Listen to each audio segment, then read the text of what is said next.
Thank you, Joy. And thank you, Pastor Apostle Collins. I hear a lot of silence. Please relax. Remember, I used those words on Saturday. It's time for us to relax as a nation, even as we embark on some very important national duties and obligations. This is therefore my personal statement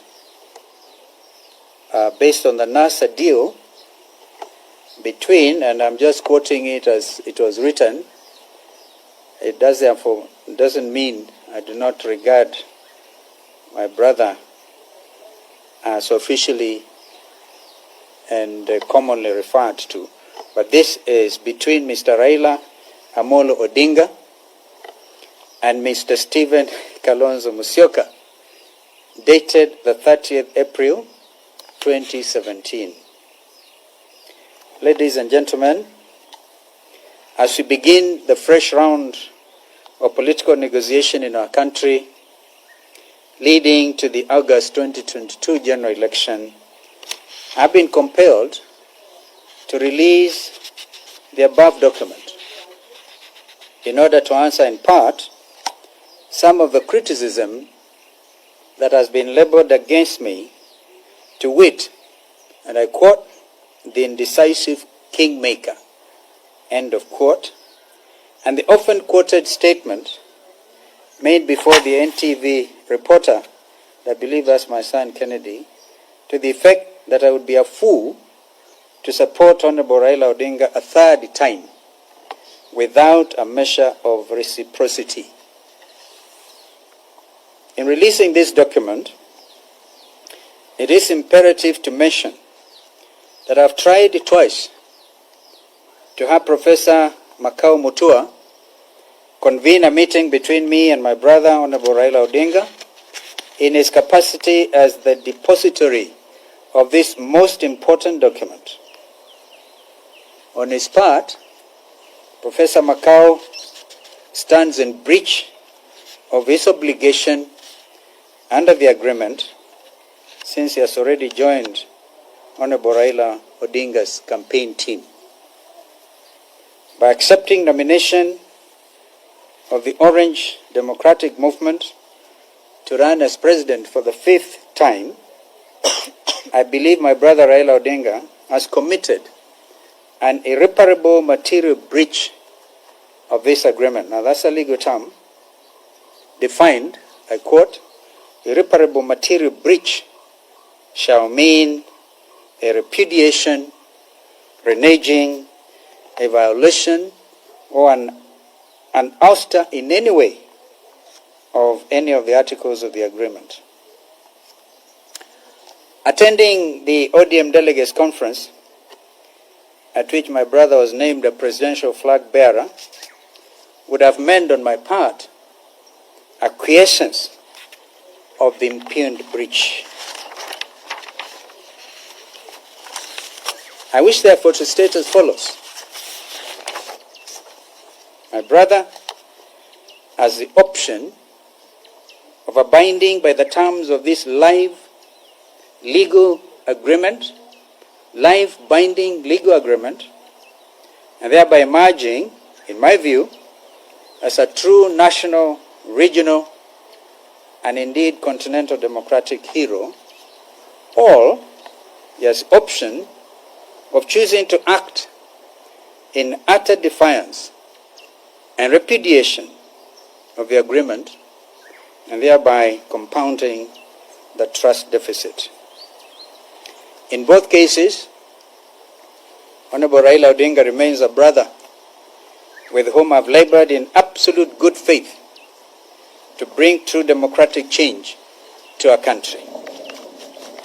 As already publicly expressed, I'm ready to work with him again under the three-pillar grand coalition government for the sake of our nation.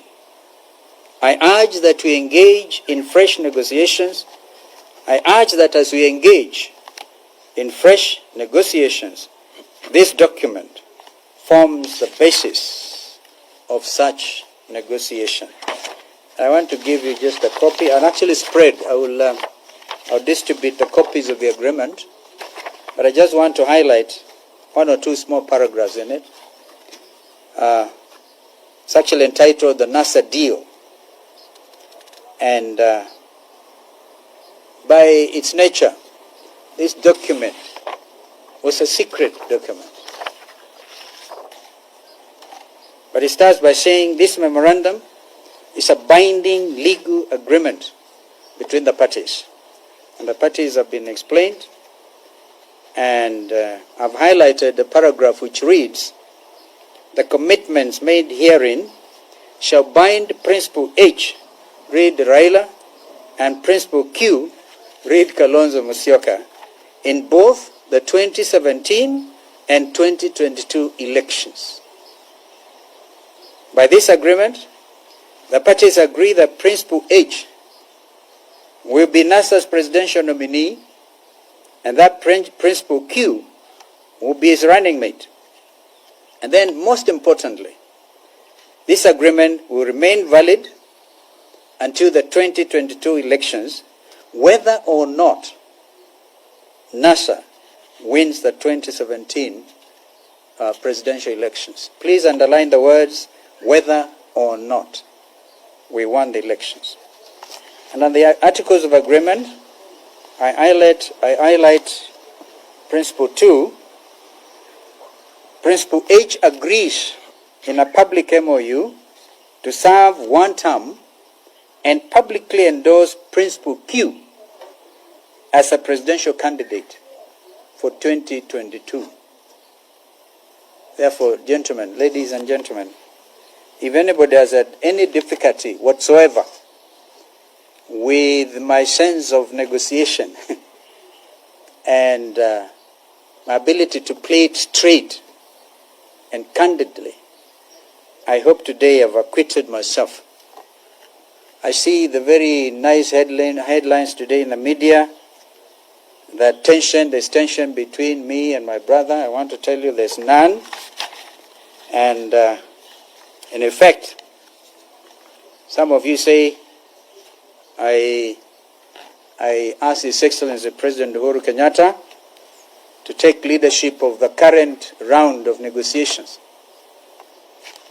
I think it's right and proper, considering he has a sense of authority, he's a sitting head of state, and whether some of you want to refer to him as an outgoing president, in my view, there are the presidents who have been outgone in our region and still hold great sway, not only in their countries, but in the countries of the African region. That is why somebody like President Obasanjo, my friend President Kikwete, who is actually in town, and others continue to be revered heads of state. I see President Uhuru Kenyatta playing that role into the future. But I want to urge that he plays even presently. So, ladies and gentlemen, this was my personal statement. As you can see, I don't even know where these Washmiwas have come from. Somebody must have sent a tweet or something, a hashtag personal statement, and then people felt, yeah, the true volcano is here. And indeed it is.